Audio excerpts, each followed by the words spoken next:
جزينا مار نقحتنا يبر عمقنا خيسعر مين بلا بلوت مستي فقر نجاتح نغيب مع داين قاعد لبون ستر زكون يلن قرق وحك خونيو نبر يا نبر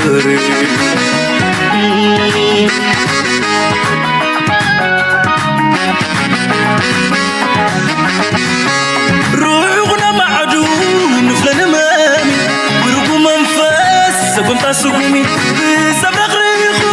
وين تعاشو تاريخ تمالي نفتاتشو عم فتنا مأزن بحلوف كي تتباتبنا حسابنا ترنع نبهال كحشنا مسائنا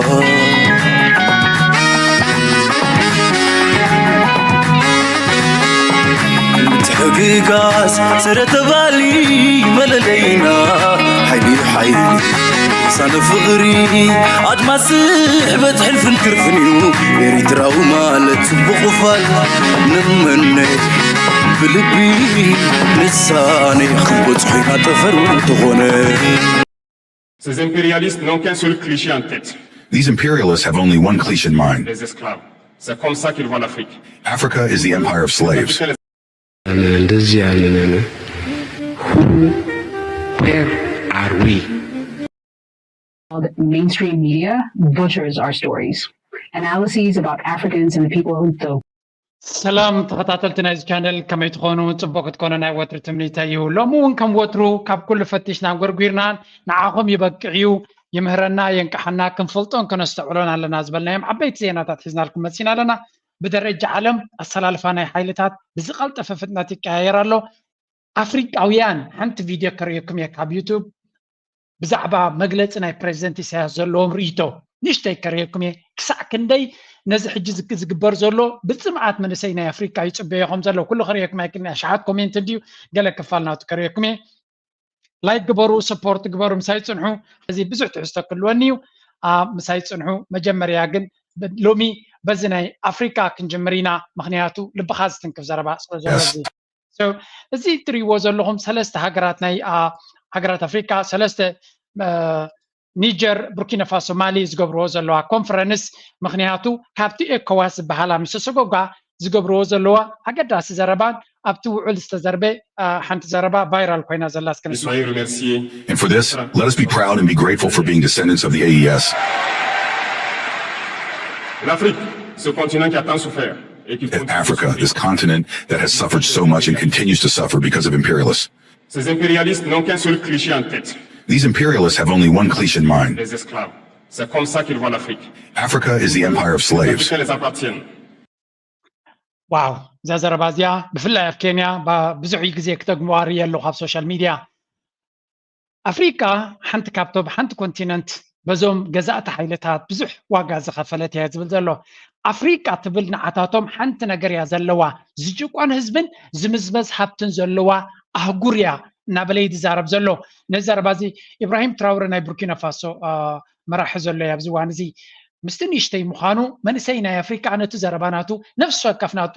ዘረባ ቫይራል እዩ ዝኸይድ መንእሰያት ናይ ኣፍሪካ ብፍላይ ኣብ ኬንያ ዘለዉ ከም ሮል ሞዴል እዮም ዝርእይዎ ዘለዉ ሕጂ እቲ ዘረባ ክትርእይዎ ኢኹም ኣብ ኬንያ ንሕና እውን ቃልስና ናብዚ እዩ እናበሉ ይትጥቀምሉ ዘለዉ ዘረባ እዩ ስለምንታይ እዛ ሃገር እዚኣ 60 ዓመት ኣብ ነፅነት ኣለዋ ዲሞክራሲ ኣለዋ እናተባህለት ሃብቲ ናታ እናተዘቆቆ ናብ ካልእ ዝኸይድ ዝነበረ እዩ ቡርኪና ፋሶ ብዙሕ ሃብቲ ዘለዋ እያ ቅድሚ ሕጂ ፕራይም ሚኒስተር ናይ ጣልያን ቅድሚ ስልጣን ምምፃእ ዝተዛረበቶ እዩ ቆልዑት ናይ ቡርኪና ፋሶ ኣብ ፈቐዶ ጎዳጉዲ ወርቂ ውፅኦም እቲ ሃብቲ እቲ ግን ኣብ ፈረንሳ እዩ ኣብ ባንክታት ናይ ፈረንሳ ንቁጠባ ናይ ፈረንሳይ ዘገልግል ዘሎ ስለዚ ኣፍሪካውያን ሓራ ክኾኑ ኣለዎም ዝበለቶ ሎሚ ሓራ ኮይኖም ንፈረንሳ ይኹን ንኤውሮፓን ንኣሜሪካን ካብ ሃገሮም ሰጊጎም ሃብቶም ባዕሎም ከመሓድሩ ጀሚሮም ኣለዉ ኤግዛክትሊ ኤርትራ ዝኸደቶ መንገዲ እዮም ዝኸዱ ዘለዉ ኤርትራ ነዊሕ መንገዲ ቅድሚኦም ከይዳ ኣላ እቶም ኮፍልልይ ግን እዚኣቶም እገዳ ኣብ ዘይብሉ እገዳ ወሪድዎም ኣሎ ግን ከም ናይ ኤርትራ እገዳን ከም ናይ ኤርትራ ፀገምን ኣይኮነን ምክንያቱ ኤርትራ በይና ስለ ዝነበረት ስጥራ ዘይኮነ ኣብ ጎረባብታ ዘለዉ ነዚኦም ሕጂ እቲ ከዋዝ ዝበሃል ተኣኪቡ እንታይ ይገብር ኣሎ ፅፅነ ኢለ ከረየኩም እየ ዝያዳ ቀፅል ሕጂ This is how they see Africa. For them, Africans belong to them. Our lands belong to them. Our subsoils belong to them. They have never been able to change the logic until today. This is C'est malheureusement deplorable. depuis donc ces années 60. But how do they proceed? Unfortunately, እንታይ ዝብል ዘሎ ንኣፍሪካ ክሪእዋ ከለዉ ኩላ ብፀጋ ዘለዎ ኣብ ኣፍሪካ ንዓታቶም ዝመልከት እዩ ኢቨን እቲ ሰብ ኣብ ኣፍሪካ ዘሎ መሳርሒ ናይቲ ኣጀንዳ ናቶም መሳርሒ ናይ ቁጠባዊ ዕቤት ናቶም መሳርሒ ናይ ሃብቲ ናቶም ዳይ እምበር ንሱ ክሓልፈሉ ንሱ ናብ ፅቡቅ ክኸይድ ፀጋታቱ ባዕሉ ክቋፀር ሃገሩ ባዕሉ ክቋፀር ኣይደልዩን እዮም ማለት ሓንቲ ዘረባ ኣላቶ ኣብዚኣ ብጣዕሚ ትገርመካ ክዛረብ ከለኹ ንሰማይና it is since the 1960s when these 6 miracles of independence were given to À Africa. la tête, selon eux, de leur sous-préfecture pour pouvoir. They just placed local valets at the head, according to them, of their sub-prefecture to be able to continue to feed them. D'esclaves de salon. These local valets that we are going to call slaves of Salon have no other purpose than to seek to live like the master, Comme le maître.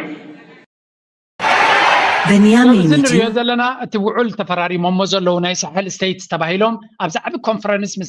ምስ ህዝቦም ተኣኪቦም ሓደ ዓቢ ውዑል ገይሮም ኣለዉ ነቲ ኢኮዋስ ጉድባይ ኢሎም ንሳቶም ናቶም ሰለስተ ሃገራት ሓደ ኮንፌደሬሽን ዓይነት ስምምዕ ገይሮም ኣለዉ ኣላየንስ ኣብ መንጎኦም ካብዚ ዝበልፅ ነገር ድማ የለን እዚ ነገር እዚ በቲ ኢኮዋስ ዝበሃል ከም ሓደ ዓቢ ንዕኡ ስቃት ዝፈጥር ገይሮም እዮም ዝርእይዎ ዘለዉ ዝሕዝን ድማ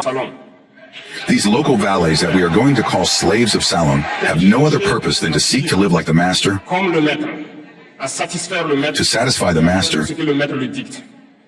and to do everything that the master dictates to. ሰንታይ ዝብል ዘሎ ከቢድ ዘረባ እዩ እዚ እቶም ገዛእቲ ሓይልታት ወይ ካቶም መዝመዝቲ ሓይልታት ኢምፔሪያሊስትስ ባዕሎም መፅኦም ኣይኮኑን ኣብ ዝሰርቁናን ዝምዝምዙናን ዝጭቁኑናን ዘለዉ መጋበርያ ናቶም ኣለዎም እዞም መጋበርያ ናቶም ድማ ንሕና ነቲ ረብሓ ናይቶም ብድሕሪ መጋረጃ ዘለውቶም መዝመዝቲ ሓይልታት ናቶም መሳርሒ ንኽንከውን እዮም ስርሖም ስለዚ መፅኦም ጥራይ ኣይኮኑን ዘገዝኡና ዘለዉ ናቶም መሳርሒ ኣብ ውሽጥና ኣለዉ እናበለይ ዝዛረብ ዘሎ እዚ ከኣቶም ኣገልገልቲ ናይቲ ማስተርስ ወይ ከዓ ነቲ ገዛኢን መዝማዝን ንዑ ዘገልግሉ በራዩ ኣለዎ እናበለይ ባይደወይ ንመን ይዛረብ ዘሎ እስከ እዞም ናይ ምዕራባውያን ሃገራት ኣይዲዮሎጂ ሒዞም ንካልእ ሰብ ንኣብነት ኣብ ኤርትራ ንዘሎ መንግስቲ ኣብ ኤርትራ ምስ ህዝቡን ምስ ሰራዊቱን ደው ኢሉ ንዘሎ እንታይ ይብልዎ እስከ ባርያ እናበሉ እዮም ዝፀርፉ ንባዕሎም ከንታይ እዮም እስከ ንባዕሎም ባሮት ናይቶም ነቲ ሃገር ክምዝምዙ ዝደልዩ ዘለዉ ሰባት እዮም ባዕሎም ወላ ሓንቲ ክኣስሩን ክፈትሑን ዝኽእሉ ይኮኑን ባይደወይ ሓንቲ ቆልዓ ነራ ኣብቲ ቫይራል ገይሮማ ነይሮም ኣቲ ባርያ ገለገለ ምስ በለዋስ እወ ባርያ ንሃገረይ ባርያ ንህዝበይ ባርያ ነቲ ናተይ ዝኸውን ንዑ ባርያ ክኸውን እየ ንስኻ ኸ ናይ መን ባርያ ኢኻ ንመን ኢኻ ተገልገል ዘለኻ ናይ መን መገልገሊ ኢኻ ንመን ኢኻ ናይ መን ኣይዲዮሎጂ ኢኻ ናብ ዓድኻ ክትእቱ ትደሊ ዘለኻ ናይ መን ፖሊሲ ኢኻ ኣብ ዓድኻ ክትእቱ ትደሊ ዘለኻ እናበለት ኮንፈረንስ ገበረቶ ነይራ ኤግዛክትሊ ነዚያ እዩ ዝገልፅ ዘሎ ሓደ ሰብ ንሃገሩ ከገልግል ኣገልግሎት ክገብር ከሎ ንኣምላኹ ከገልግል ከሎ ባርያ ናይ ኣምላኹ ኮይኑሎ ወይ ባርያ ናይቲ ሕብረተሰቡ ኮይኑሎ ማለት እዩ ኣገልግሎት ማለት ድማ መራሒ ብናይ ክርስቲያናዊ ኣዘራርባ ወይ ብናይ ሃይማኖታዊ ዘረባ ማለት ባርያ ናይ ህዝቡ ማለት እዩ ኣገልጋለ ናይ ህዝቡ ማለት እዩ ስለዚ ከምቲ ሰራዊት ናይ ኤርትራ ወይ ሰራዊት ናይ ዓለም ንህዝቡ ሂወቱ ንክብ ኣብ ግንባራት ኮፍ ኢሉ ከም ባርያ ናይቲ ህዝቡ ኮይኑ ዘገልግል ዘሎ ነፍሲ ወከፍ ኣካል ናይቲ ሕብረተሰብ ድማ ኣብታ ዘላቶ ስልጣን ከም ባርያ ኮይኑ ንሃገሩ ከገልግላ ዘሎ ኣብ ብዘይገድስ ምሁር ዲኻ ኹን በዓል ፀጋ ዲኻ ኹን ኩሉ እዚ ክንፈልጥ ክንክእል ኣለና ስለዚ እታ ባርያ ትብል ንኩሉ ሰብ ትምልከት እያ ንስኻ ናይ መን ባርያ ኢኻ ይትሕቶ ናይ ሃገርካ ናይ ህዝብኻ እንዲኻ ወይስ ናይቶም ንሃገርካ ክምዝምዙ ዝደልዩ ዘለዉ ናቶም ባርያ ኢኻ እዚኣ ክትፈልጥ ትክእል ኣለካ እዚኣ ከምዚ ኣብሶሉት ፍሪዶም ኣለኒ ኢሉ ዝጀሃር ኣብ ኤሮጳ ኣብ ኣሜሪካ ኮፍ ኢሉ ዘሎ ኣብቲ ካምፓኒ ናቱ ጉብጥ ጉንብስ ክብል እዩ ዝውዕል እኮ ተረዲኹም ኣለኹም ናይታ ካምፓኒ ናቱ ሓላፊ ቀዳም ምድሪ ስድራኻን ሓዳርካን ገዲፍካ ምፅኣተ ኢልዎ ንዑ ጠንጢኑ ክመፅእ ዝኽእል እዩ ባርያ ናይቲ ኮርፖሬሽን ባርያ ናይቲ ሽሙን ወለዱን ዘይፈልጦ ክብሪ ፅባሕ ንጎ ክልተ ሰሙን እንተብኪሩ ጠሪዙ ብካልእ ክትክኦ ዝኽእል ናቱ ባርያ ክኸውን ኩርዓት ዝስምዖ ንህዝቡ ንሃገሩን ከገልግል ከሎ ግን ውርደት ዝስምዖ እዚኣቶም እዮም ቶም ናይ ኣእምሮ ፀገም ዘለዎም እታ ባርያ ትብልካ ነዚኣ እዩ ዝገልፃ ዘሎ ንሱ Amène tout chez le maître et leur richesse est conservée chez le maître. They steal, they plunder our states. Comme le maître est toujours le statut. They bring everything to the master, and their wealth is kept with the master. Savez-vous qui sont ces esclaves de salon? They do everything to live like the master and always satisfy him. When the master commands, they execute. Qui n'ont aucune dignité. Do you know who these slaves of Salon are? Well, we are going to explain to you what they are. These are individuals who have no dignity, who have no ስለዚህ እዚኣ ብዛዕባትዮም ናይ ደገ መሳርሒ ኮይኖም ንህዝቢ ዝጭቁኑን ንህዝቢ ኣብ ኣደዳ ድኽነትን ስቃይን የእትዮም ዘለው ንዓታቶም ንክገልጽ ዝተጠቀመላ ኣዘራርባ እያ ስለዚ ኩሉ ሰብ ከስተውዕለሉ ክኽእል ኣሎ ምናልባት ካብዚ ኣርእስቲ ከይወፃና ከለና ናይ ፕሬዚደንት ኢሳያስ ከርእየኩም እየ ነዚ ዘረባ እዚ እሱ ዝብሎ ዘሎ ብካልእ መልክዕ ኣብ ካልእ ዘረባ ምስ ፑቲን ከሎ ተዛሪብዎ ነይሩ ግን እቲ ርእይቶ ናይቶም ህዝቢ ከስማዓኩም እየ India, from Japan, from South Korea, from Australia. How do they do it? How will they do it? That challenge is coming next. But first they need to deal with Russia. How are they going to deal with Russia and then next move to China? How can they deal with everybody?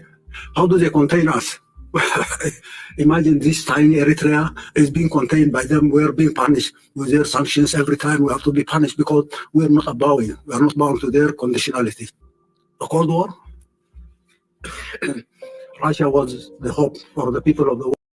ፕሬዚደንት ኢሳያስ ኣብዚኣ ነቲ ናይ ኣሜሪካን ምዕራባዊ ዓለምን ታክቲክ ብግልፂ ዝገለጸሉ ግዜ እዩ ነይሩ እዛ ቪድዮ እዚኣ ኣብ ካልእ ግዜ ገሊፀልኩም ነይረ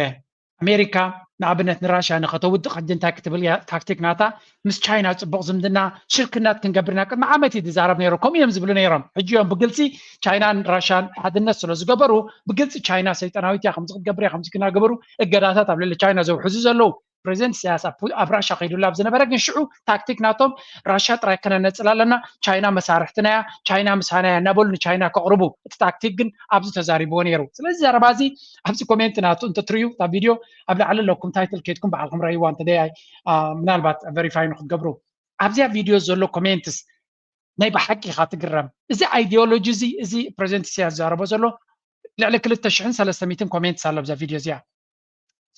ኣብዚ ኮሜንት እዚ ሓንቲ ኮሜንት ከምዚ ኤዲት ገይሮም ኣልዮም መዲኻ ክትብል ኣይትኽእልኒ ኢኻ ምክንያቱ ናይ ኤርትራ ቻነል ኣይኮነን እዚ ምስ ፕሬዚደንት ናይ ኤርትራ ወይ እውን ኤርትራዊ ማኔጅ ዝገብሮ ቻነል ኣይኮነን እዚ ናይ ካልኦት ኣፍሪካውያን ቻነል እዩ ስለዚ ኣብዚ ክትሪኦ ከለኻ ነፍሲ ወከፍ ኮሜንት እዚ ዝብሎ ዘሎ 100% እዩ ሚድያ ናይ ዓለም ነዚ ከርእየና ኣይደልን እዩ ፕሬዚደንት ኢሳያስ እቲ እንኩ ሓቂ ዝዛረብ መራሒ እዩ ኣፍሪካ ከምዚኦም መራሕቲ ዘድልይዋ ዘለው just 100% telling the truth ንኣብዚ ኮሜንት ዘሎ እንተትሪእዎ ትግረም ኢኻ ብዛዕባ ፕሬዚደንት ኢሳያስ ኤርትራውያን ዛቱ ፅቡቕ መግለፂ ወይ ፅቡቕ ጌርና ይንገልፆን ኢና ነቲ ናቱ ርእይቶን ናቱ ዘረባን ልዑል ክብሪ ዘለዎም ኣፍሪካውያን እዮም ብሓፈሻ ክትርኢ ከለኻ ነፍሲ ወከፍ ቪድዮ ንሱ ዝገብሮ ክትሪኦ ከለኻ ሂል አፍሪካ ሊደር ናይ ብሓቂ ተስፋ ዘለዎ መራሒ ናይ ኣፍሪካ እናበሉ ኤቭሪቲንግ እቲ መግለፂ ነቲ ዘረባ ናቱ ሰሚዖሞ ከምዘይፈልጡን ኣብ ልዕሊኦም ኤርትራዊ የለን ኣብዚ ኮሜንት እዚ ናይ ኤርትራውያን ፀሓፎ ከይመስለኩም ኤርትራዊ ዝበሃል ግን የለን ኣብዚ ምናልባት ከድካ ሓደ ክትረክብ ትኽእል ኢኻ ኩሉ እዚ ንሪኦ ዘለና ግን ብሓቂ ዋይ ስለምንታይ እዛ ሚድያ ደይ ንሪኦ ዝነበርና እዚ ሰብ እዚ ኣበይ ዝነበረ እዩ ናይ ብሓቂ ሕጂ ድመፁ እናበሉ እቲ ኣገላልፃ ናቶም ነዚ ሕጂ ፕሬዚደንት ናይ ቡርኪና ፋሶ ዛረበ ዝነበረ ፕሬዚደንት ኢሳያስ ኣብ ነዊሕ ዓመታት ተዛረበ እዩ ግን እቲ ሜይንስትሪም ሚድያ ይዓብጦ ስለ ዝነበረ ብእንግሊሽ እውን ይገብሮ ስለ ዘይነበረ ኣይሰምዖን እዮም ነይሮም ስለዚ እዚ ኮሜንት ስኬትኩም ተሪኹሞ በዓልኩም እውን ክትርድኡ ትኽእሉ ክሳዕ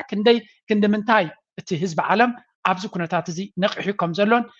ክሳዕ ክንደይ እዚ ኩነታት እዚ ብቐሊሉ ይርዮ ከም ዘየሎን ንኽርዳኣና ኢለ ድሓን ክመለሳ ኢና እንተኽኢልና ሚለና በረኸት ዶክተር ሚለና በረኸት ነዚ ኩነታት ሕጂ ዘሎ ሓድሽ ፖድካስት ገይሮም ኣለዉ እስከ ንስማዕያ Comrades, friends, ladies and gentlemen, welcome to this brand new studio at the offices of AfroAsia Institute for Strategic Studies. My name is Milana Barkhat, and on behalf of Professor Abdulwahab Sheikh Samad, the founder and director of AfroAsia, and his team here, I was honored to be invited to announce the launching of a podcast that is aptly named The Other Narrative. So, تخيل narrative ويكا تخيل حبريتا زبل ሽም ዘለዎ ሓድሽ ፖድካስት ክገብሩ ይፍትኑ ኣለዉ I am very happy ናይ ኤርትራ ድምፂ ዘለዎ ፖድካስት ብእንግሊሽ ክህሉ ብምኻሉ ምክንያቱ I know it is a very very competitive world ድምፂ ናትካ ንላዕሊ ንኽወፅእ ወይ እውን ዘረባ ናትካ ንላዕሊ ንኽመፅእ ናይ ውሽ ኣነ እውን ክገብሮ ድሌት ዝነበረኒ እዩ ግን ምስቲ ዘሎ ሕፅረት ናይ ግዜ ካብዚ ዓዲ እዚ እንተደይ ከይደ እቲ ካምፓኒ ናተይ ክዓቢ ይክእልኒ I know that ግን ምስ ስድራ ከምዚ ንኣፍሪካ ምኻድ ንዓይ ከምዚ ገለገለ ሰባት ኣፍሪካ ክኸይድ ኣይትኸይድ እንዲኻ ንኤርትራ ንዓይ ንክኸይድ ረብሓ እውን ኣለኒ ክኸይድ እየ ዝደሊ ግን ናይ ጉዳይ ናይ ስድራ ቤታት ስለደይ ተሰማምዓለይ ዘሎ እዩ ምክንያቱ ካምፓኒ ናተይ ኤክስፓንድ ገብር ተኮይኑ ንኣፍሪካ ክኸይድ ከም ዘለኒ ካብ ኤሮፓ ክኸይድ ከም ዘለኒ ይፈልጥ እየ ኣብ ኤሮፓ ኮፍ ኢልካ ኣብ ዴሞክራሲ ኮፍ ኢሉ ኮይኑ ዝዛረብ ዘሎ ኖ ማይ ፍሬንድ ንዓኻ كفيل كالو زلغا دسك بلا كاي خلخون نحن جن معلتاتي زقطر زلخ جينا قربت لي نيسدرا كونتات تمرتن قال ملن سلازلو نعو كسخاخل سلازلني امونغ حفيقات كيس لدي تغلمبر بوتاناتي افريكا يو and I will be in Africa wherever I don't know ابي مخانه وسينه يلغون but Ertra is one of them سلازي I will see ابي settle كون كم زغل بحفجا ناتي نقدفو it's not about me ملنا برخت مسكالوت partners كوينا هذا بودكاست التي زلو كونتات دمسي بخال منقدي كال دمس نمهب كال عينة حبريتا نمهب زي ما لولا قداس نزلويو عبي أنا وندقف كجبري تي دمت أبزوت صار له جزء نبي بحكي نحجوس إذا سقوم تزي مساعدة. As you all know, the so-called mainstream media butchers our stories. Analyses about Africans and the people of the global South in general are too often presented in a condescending and patronizing manner, out of view. Of course, this shouldn't be surprising, should it? The fact is that they're in the business of manufacturing consent for profit. انتهت بالدلا نبي حكي تريف زربايو معرباو ميديا نتسقمنا أفريقيا بتزقبا من قد يقلصونيو نزلو تسقم دما قنچل أبيلو منبر نتي تاريخ هوا متصاص تسقم نايت تسقم تاريخ هوا متصاص أكري ويدو لينيوم سلامتاي تسقم أباتهم سلازود ديهم لهم أب ديمقراطية ريبابليك كونغو سلام وسلام قتلت جنوسايد يفصم انتلو نتا فصم ترايم كزاربوز دليل سلامتاي كم خينو نتي ام مبراق دي اس ار ديمقراطية ريبابليك كونغو او زفصم زلو انتايو سلامتاي كم غبرالو ات معدنات او زلو مني شرقو زلو بخمي منقد يشرقالو نابي زخي زلو تزب خمي نبرالو نخ قلص يدلينيوم سباتي قاتلوهم زلو كستن خستو كل جزته ديستورتد قال كفالناتو ايرترات اجيدالا نو قطبانا ايرترا ليتشي بلان انترنت يبلان قال قبل خلو سلامنتاي نزبل ملسكن ابت ميدياناتو ما يمصونه فرانس 24 ويون دوتش فيل بي بي سي سي ان ان جاب ايرترا خزارو خلو انترنت كم زي بلا قال كم زي بلا قال كم زي بلا سلامنتاي زي بلا ديال كايم كن اقدا سلازلوا نزي اي يمصونه اتس اولويز ا بلان ديستورشن نتي حقي فرق حقي ينغرو مالتي انترنت يلان كيتكا تشغبرو نزي سبج او حقوم يميبل سلامنتاي زي يلو انتي سلازقونه انترنت كلتشح انا كلتشح حدني ايميل اوتي ناتي ايميل ياهو ميل شعود وصخو كلتشح حدن كلتشح كلتن سوري ينفرسم ساعتو خشعو ياوتي انترنت شعوني راه بيرترا فديهم لهم بماسنجر شات نقبرنا نيري انترنت يحري انتي سلازقاطمي يرترا توزبلت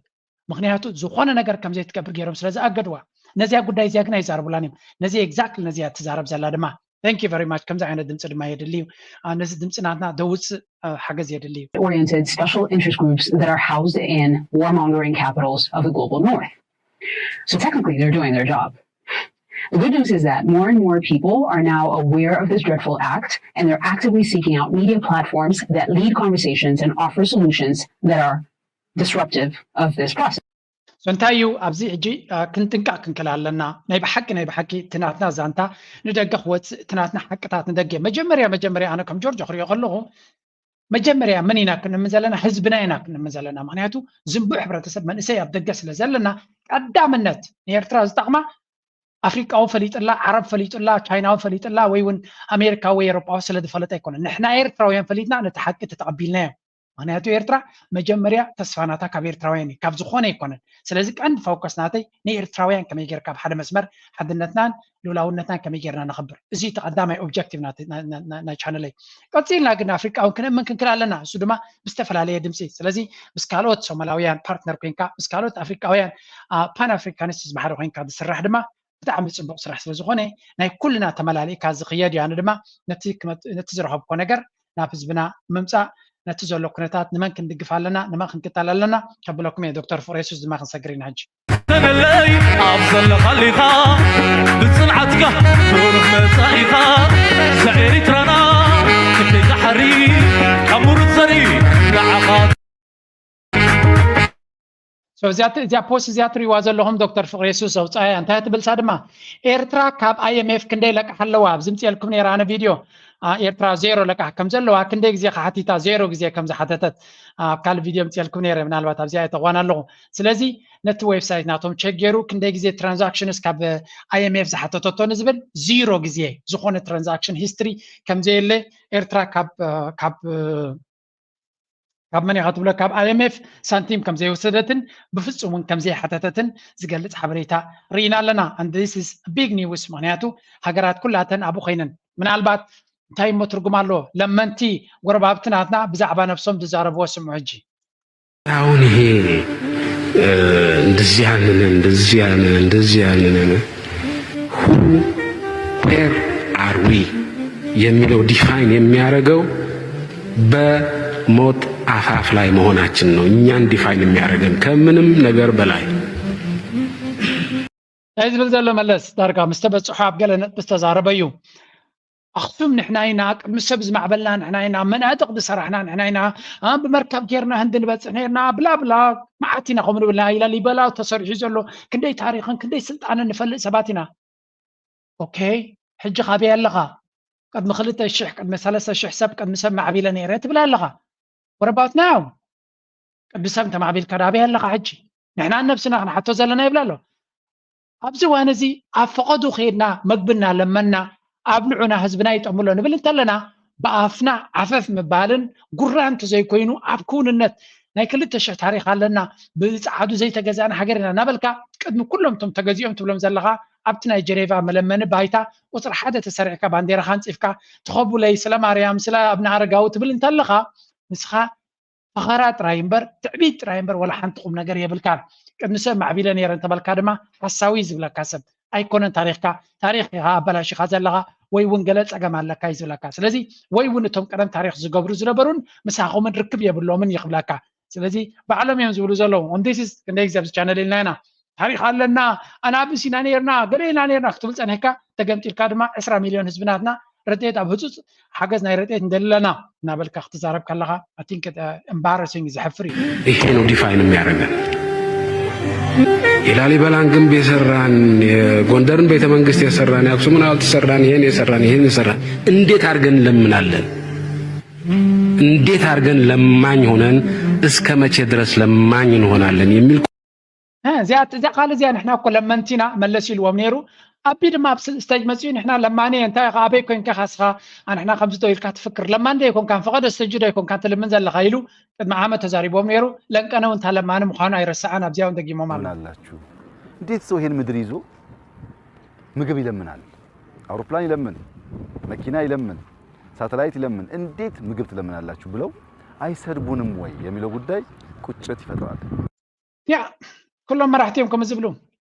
كم يجيرنا إذا كل كلنا نلمن يس نقولنا يزجر منا قد مسب ناتنا أي تجازعنا نتجازيكم دماء قد مسب حرازكمكمن أب كوريا سراوي سدينا أنا نبكلا يكونات علم ساتينا أنا أوكي فاين كل زي تاريخ زي حكيو أي تفزعنا إنه لكوننا هاو كاملومي دحرسات تاريخك التزحفرن زحرقهم كنا تدمام سير تراي ورا دار مخانوي So إذن ود زنجن إير تراو كتسوله لك تكلا لك nothing against Ethiopia جن frame of man تنا تحسبنا أمورهم كسرها الوي تجبا وي كوننا تقبلك لما نيقا أديس أبا سرجاس لسرحك لعلج بس حكا خيم مثلا كابوا أب كاب كتما غير كان درجات كات راي كدانو سخيزلو جينا تمرت زياتو حكمنا زياتو تكنولوجي كاب تكنولوجيا زير حقوق زلوا حزب انت لك قينو مجمريا نعو مسجبر ك 5 يرترات ودادر قطراتنا يرترا زلون قطراتنا ايثيوبيا زلون يخات ودادر زلك اب كابيتال سيتي دا من يقبر سو زيا كل سب كسغل الله زلوا حق سلو زخونت يامصيلكم زلخو ابزيا حنت ነገር አለ ለንቀኔ ብዙ ዛዓት አድራውን መናውራታት ይግበራል እንዲሁ Partnership extends to international peacekeeping operations notably in the Somalia where Ethiopia and Uganda troops have stood shoulder to shoulder. ኢትዮጵያ ምስ ኡጋንዳ ወታደራዊ ዝምድናን ምግባር ቺፍ ኦፍ ስታፍ ናይ ተሃገርና ብኡጋንዳ ኸይዱ ነይሩ አቡስ ተዛረበ ይዝ ኩነታት እዚ አንተ ብዚያ ቪዲዮ ላ ነዚያ ቪዲዮ ዚያ ንሽተይ መኽንሪያ ድሕሪኡ ክገልጸልኩም እየ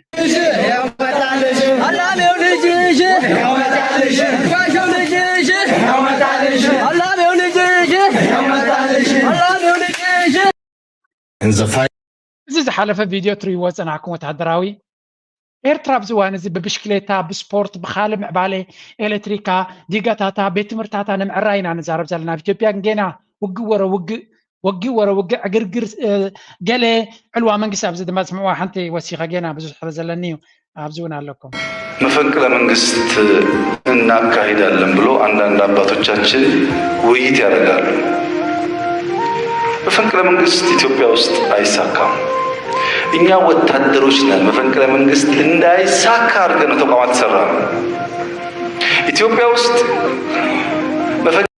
መፈንቅለ መንግስት ውን ስለ ድውረደለ ይመስለኒ አዛ ቪዲዮ ዚያብዙ ጊዜም ሼር ትገብርዋ ዘሎ ኣብ ኢትዮጵያ ክትገብሩ ትኽእሉን ኢኹም ንሕና ክንፍንቀል ኣይንኽእልና እዩ ዝብል ዘሎ ውልሲ ክትፍንቀልን መፈንቀላን ሕንፍሽፍሽን ኣብ ኢትዮጵያ ኣነ ኣይደልን እየ ከም ጆርጆ ሰላም እየ ዝደሊ ግን እቲ ኩነታት ግን በዓሎም ዝብልዎ ዘለዉ እዩ ኣብዚ ኸ ኣብቶም ጎረቤትና ኸንርኢ ታይታይ ዝበሃል ኣሎ ትማሊ ካብ ዘበነ ውይበ ጀሚሩ እስካብ ኢህአደግ ጠጠው ቢሉ ኢህአደግ እሶም ስለ ዝኾኑ እሶም ዘበላሸይዎ እሶም ዘፅነትና ፖለቲካል ጆኖሳይድ ኢኮኖሚካል ጆኖሳይድ ኣካላዊ ዝኾነ ጆኖሳይድ ዝረአይ ሓደ ማሕበረሰብ ክብሩን ስብእናኡን ኣስኢንካ ባዕሉ ከይመርሕ ተገይርካ ደቁ ናብ ስደት ተሰዲድካዮም ትምህርቲ ከይረኽቡ ተገይርካዮም ከይዓብዩ ከይነግዱ ኩሉ እዚ ተገይርካዮ ጆኖሳይድ እዩ መን ይኸነ እዚ ኩሉ ገይርዎ ሰራዊት ኤርትራ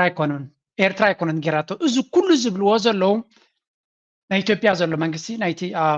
ብልጽግና ወይ ከዓ ኣቢን መንግስትናቱን ዝገበረ እዩ ነዚ ከይዛረበቶም ናይ ትግራይ ህዝቢ ወይ እውን ኤሊትን ኩሉ ግዜ ናብ ኤርትራ እዮም ዝጥምቱለን ቀነ ዝወፀት ፅሕፍ ትረይዋ ነዚያ ትገልፅ ሓደ ሰብ ይውፅዋ ነዚያ ፖስት ዝገበራ ተስፋኒ ውሲ ነይሩ ግን እቲ ቀንዲ ዝፀሓፋ ትግራዋይ ነይሩ እንታይ ኢሉ እስከ ንዓጋ ነቲ ዓጋመ ዝበሃል ዞባ ማለት እዩ ካብ ጉጅለ ዓድዋ ካብ ህወሓት ማለት እዩ ሻዕብያ ይሕሽዎ ይብል ኣሎ ንምንታይ ሲ ሻዕብያ ካብ ራስ ስብሓት ሆስፒታል ካብቲ ሆስፒታል ናቶም ማለት እዩ ወላ ሓንቲ መርፍእ ኣይተንከፉን ጉጅለ ዓድዋ እንዳ ህወሓት ግን የብርስዎን የዕንውዎን ኣለዉ ዓጋመ ኢሉ ፅሒፍዎ ስለዚ ኤርትራዊ ኮነ ፅሒፍዎ እዚያ ትግራዋይ ፀሓፋያ ነይራ ተስፋኒ ውስ ድማ ሓቂ ብግራ ብርእሳ እንተቐበርካያ በግራ ትወፅእ ሓቂ እዩ ስለዚ እንታይ ይብላ ኣሎ ሻዕብያ ኣትዩ ካብቲ ኣብ ሆስፒታል ዝነበረ ኣብቲ ናቶም ቦታ ማለት እዩ ዝኾነት ይኹም መርፍእ እውን እንተኾነ ከምዘይወሰደሎም ታይም ግን ዝብሉ ሰም ኤርትራ ሰሪቕና እዮም ዝብሉ ስለዚ ወዮናታስ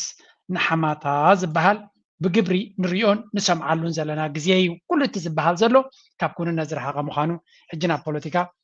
going on in Kenya right now. They're over the top. You have a bunch of people, the Western media is saying, oh, Gen Z is in full effect in Kenya. They're protesting in the streets. They don't like the new reforms that are coming in, and they don't really get into the real meat of the thing. So this is very important insight. ምክንያቱ ምዕራባዊ ሚድያ ወይ እውን እቲ ኢስታብሊሽመንት ድሕሪ መጋረጃ ዘሎ ኣመሓዳር ናይ ዓለምና ነዚ ኩነታት እዚ ጀንዚ ዝበሃሉ ዞም ሕጂ ዘሎ ወለዶ ብዛዕባ ቁጠባ ዘይርዶም ብዛዕባ መነባብሮ ዘይርዶም ሓፍ ኢሎም ከይዶም ብሶሻል ሚድያ ዕብዳን የርእዩ ኣለዉ እናተባህለ እዩ ዝዝረብ ዘሎ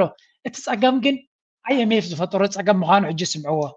ፅንሕ ኢለ እቲ ትንተና ናይቲ ፖለቲካዊ ሩት ኣጋጢሞ ዘሎ በይኑ ክንሪኦ ኢና ካብኡ ናብ ኡጋንዳ እንታይ ፀገም ኣጋጢሙ ኣሎ ክንሪኦ ኢና ኢትዮጵያ ድማ ለንቀነ ምስ IMF ርክብ ጀሚራላ እዚ ብኸመይ ክፀልዋ ይውን ክንሪኦ ኢና ከነተሓዘ ኢና So I wrote an article and this is how the IMF and Western banks debt-trapped Kenya that is now currently sparking these nationwide protests. So I dug a little deep into what was causing the austerity that they're trying to push on these people, and I was completely surprised by the idea that the IMF has done this to so many countries, most recently Argentina, Ukraine. You know, Ukraine is about So ኣብዚያ ክትርዳእኩም ዘለዋ እዚ ኣብ ኬንያ ንሪኦ ዘለና ኣብ ኣፍሪካ ኣብ ጎረቤትና ቀርኒ ኣፍሪካ ስለ ዘጋጥም ዘሎ ምብራቅ ኣፍሪካ ስለ ዘጋጥም ዘሎ ሃንደበት ክኾነና ክእል እዩ IMF ንሃገር ድሕሪ ሃገር ከመይ ገይሩ ኣብ ቅልውላው ከም ዝእቱ ግን ክርዳእና ክኽእል ኣለዎ He will give you a few examples ኩለን ተናገራት ድማ ዘመሳሰል ኣሎ 200 billion in debt to the IMF. And now Kenya. So what the IMF will do is come in and try to lend money to developing nations. And essentially, when they can't pay it back, force them into privatization, deregulation, and austerity. And they will force a government. So, እዘን ሰለስተ ጥራይ ዘክርወን ካብ ኩሉ ኣርጀንቲና ዝበሃል ሃገር ልዑል ደረጃ ዕዳ ካብ IMF ዘለዎ ኣከመይ ቅልውላዋት ኢኹም ዘሎ ሪኢኹም ኣለኹም ሕጂ ድማ መለይ ዝበሃል ሓደ ኣኽራሪ ዝኾነ መሪፆም ኣለው ነቲ መንግስቲ ኩሉ ስራሓት ናይ መንግስቲ ገዲፈ ፕራይቬታይዝ ክገብረ ንኩሉ ነገር ኢልሎ ባጤራ ናይቲ ሃገር ገዲፉ ናይ ኣሜሪካ ክጥቀም ከም ዝኾነ ዝነግር ዘሎ ኣብ መወዳእታ ኤንድ ገይም ናይ IMF ከምኡ እዩ ነቲ ሃገር ካብ ቅልውላው ሙፃም ሳቤት ሙሉእ ኢዳ ናብ ኣሜሪካ ከም ትማረኽ እዩ ዝገብራ ንመለስ እንታይ ዝገብርቲ ታክቲክ ናይ IMF ሃገራት ዕዳ የለቅሕዎን ቁጠባ ንክገብሩ ዘገለዱ እናተገበረ ብፍላይ ኣብ ዴሞክራሲ ድማ ሓደ ፖለቲካዊ መርሕነት መፅዩ نتي حدا عبي أجندا حزي متعاني 5 جيرة بنتو خسر يهدو قلو ديلي وسد دحر 4 عامات تسعيرون تأتيو اتعداك بايامي فوسيد وزنا بري أفتح هجر يزخزن عزوي كيني نسو دحر يوز ولا تعيك قبرت دلي عقمي بلون سلازي اتعدا ناتخزن يصنح كنت تكلم سكون شعوت IMF تايبلو عقلهم بسببهم عدا مخفال مسانو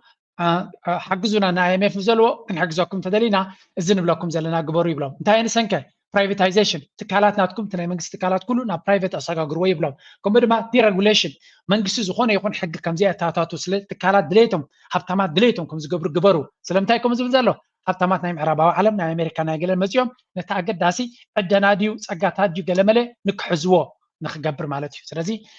سالساي دما اتي austerity منجستي بتعمي نخلو أب تمرت ديو أب تعناديو أب كالو كله وتعيتات ناتو كوبحد كم زلوه أب جريخ استرايزي كتبانا جريخ هاجر جريخ كميلا كولابس جيرا IMF كميجرو نت بلان ماستر بلان كم ساوتو أب أرجنتينا كومو سيستم تي تمنجستي ولا حنتي بلون تهاجر دما أب ديق زبالة عزقتات يلا يوكرين كمو لكريتا 100 بليون عداك IMF الله حج دما أب كينيا ريالنا نيتشوبيا دما جميرهم لالو جينا تيتشوبيا كالوج أجرجر نايت تجراي زنبري كمدمانا أورومو نايا محرا كالس أجماعة سلزلو أمبر أبي تشوبيا وني فتنوا له privatizations بحال دلو جنزبكم devaluation قبروا لي بحال له كل نجارات السيستم تاب كينيا زكاة لهم زلو أب نبي تشوبيا ونكمت مخانيو مخنياتو تشوبيا ون لا عامة على سلزلوا إذا أنا كتهد تقينا دما بزح شجر كجات ما خمس خل سلزي التبلان كاب حنت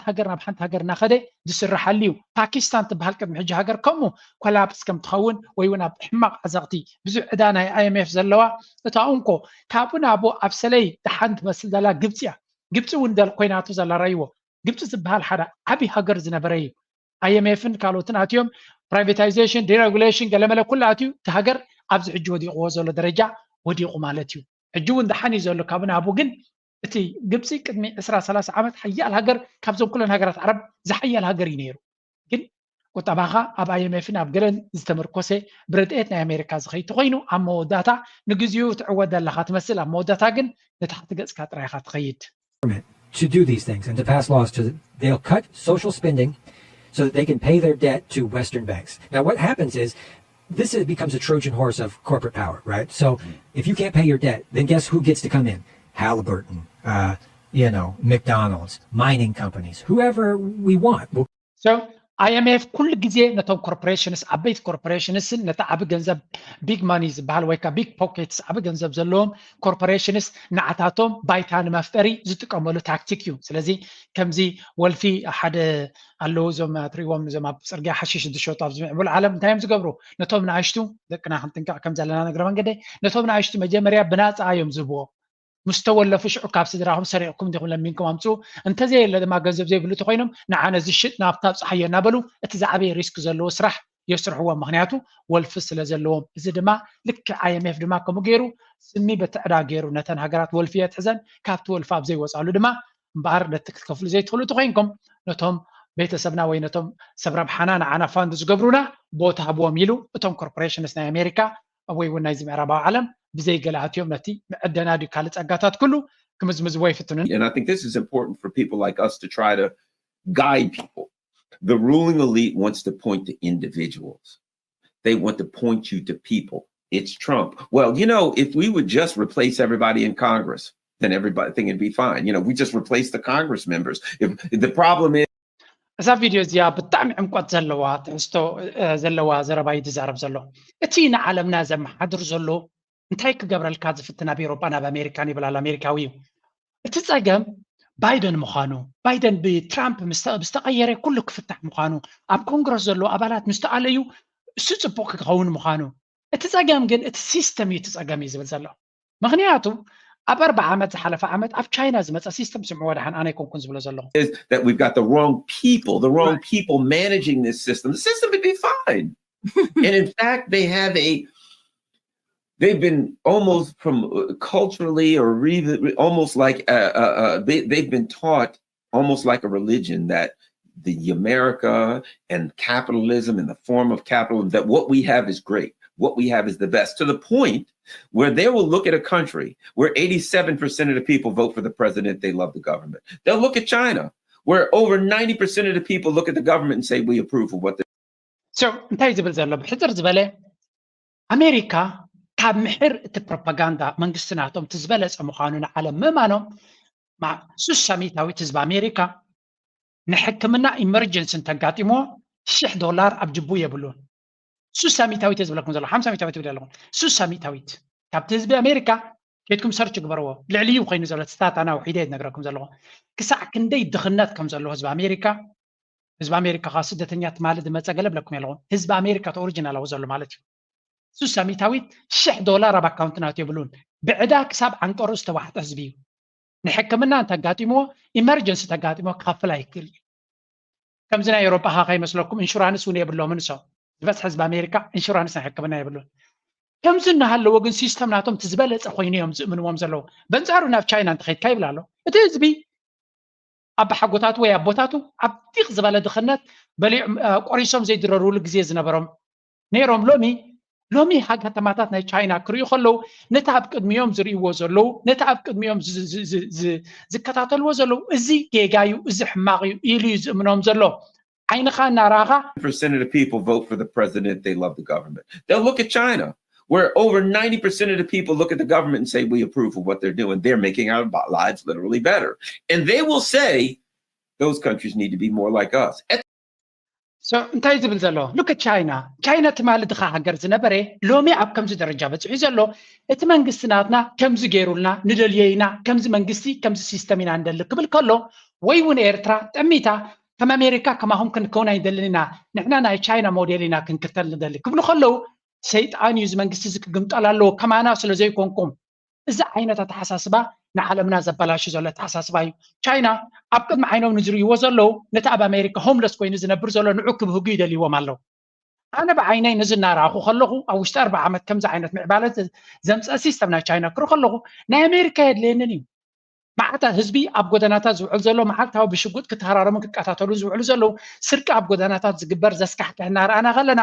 መግብናቶም ፖይዘነት ዝተበከለ መግቢ ዝበልዑ ዘለዉ ኩሉ ነገር ድማ ብሕጊ ዝተበላሸወ ጥራይ ዝኸውን ዘሎ ካብዚ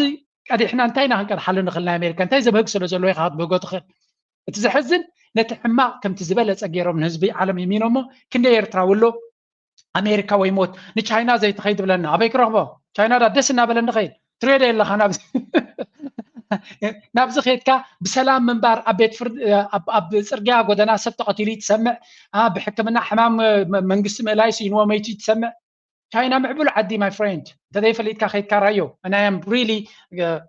ዓቕምለኒ ቻይና ከይድ ኣብ ቻይና ክነብር ዓቕምለኒ ብቅዓት ኣለኒ ጥራይ ኣብቲ መድረኽ ናይ ሂወተይ ስለዘየለ እምበር I'll go to China, don't worry about it. So ንመለስ ናብቲ ናቶም ኣርሲ If you ask them, what do you think about your government? It's crap. Your leaders, they're garbage. The system, but they've been so brainwashed into believing our system's the best that they'll say their system's the best. Anyway, ኩሉ ዝንሪኦ ዘለና ናበይ ክመፅእ ስለ ዘለኹ እየ ኦርጋናይዝ ዝኾነት ሲስተም ናይ ኤርትራ ንምስይጣን ዝግበር ዘሎ ኩሉ ሕጂ በብሓደ ክንሪኦ ኢና ቅድሚኡ ግን እስከ ናብ ኬንያ ኣሜሪካ ኣማና ትፈትዎን ትከላኸለሉን ዘላ ኬንያ ትቃፀላላ ድሮት ሰላማዊ ሰልፊ ንሩቱ ኣብ ሓደጋ ውዲቕዎ ኣሎ አልጀዚራ had a report ገይሮም ነይሮም ንኬንያውያን ሓቲቶም እስከ borrowing. Ms. Agara, if you look at the protests, one of the reasons why demonstrators are saying they're out on the streets is because of corruption in the government, and while the government is raising taxes, they're not adequately addressing the corruption that also affects the revenues that go towards government spending. ህዝቢ ኬንያ እንታይ ዝብል ዘሎ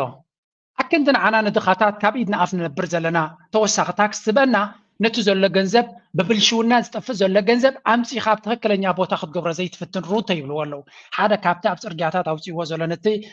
ኣብ ዝሓለፈ ቪድዮ እንታይ ኢለኩም ነይረ ፖሊስ ናይ ሩቶ ከምኡ ድማ ናይቲ ህዝቢ ብዕምቆት ከፅንዐ ኢለኩም ነይረ ነዊሕ ዝኾነ ብዙሕ ቪድዮታት ተኸታቲለ ብዛዕባ ከፅንዕ ምስ ረኣኹ ሓደ ካብቲ ዓብ ፀገም IMF ገንዘብ ክንበኩም ኢና ወርልድ ባንክ ገንዘብ ክንበኩም ኢና ዝብሎም ዘሎ እቲ ዝዓበየ ክፋል ንዘለዎም ዕዳ ንምኽፋል እዩ ስለምንታይ ክንዱ ዕዳ ተገይሩ ገንዘብ ከምፅእ ዘይክእል ሚስ ማኔጅመንት ወይ ከዓ ዘይ ቅርፁ ኣተሓሓዛ ናይ ገንዘብን ኣብ ብዙሕ ጌጋታት ገንዘቦም ስለ ዘዋፍርዎ ብልሽውና ድማ ሰራውሪ ሰደደ ሕጂ ስምዕዋ ብዛዕባ ብልሽውና እዛ ሓንቲ ኤክስፐርት ናይ ኬንያ ክትዛረብ How much of a problem would you say corruption is at the moment, and is the government doing enough about it? Corruption is a huge problem in Kenya. I don't think this is anything that we need to belabor for anyone, because many people ذات زارب زلا ستيلا أجارات بهال tax justice expert activist ስለዚህ ብዛዕባ ብልሽውና ናይ ኬንያ ኣብ ኬንያ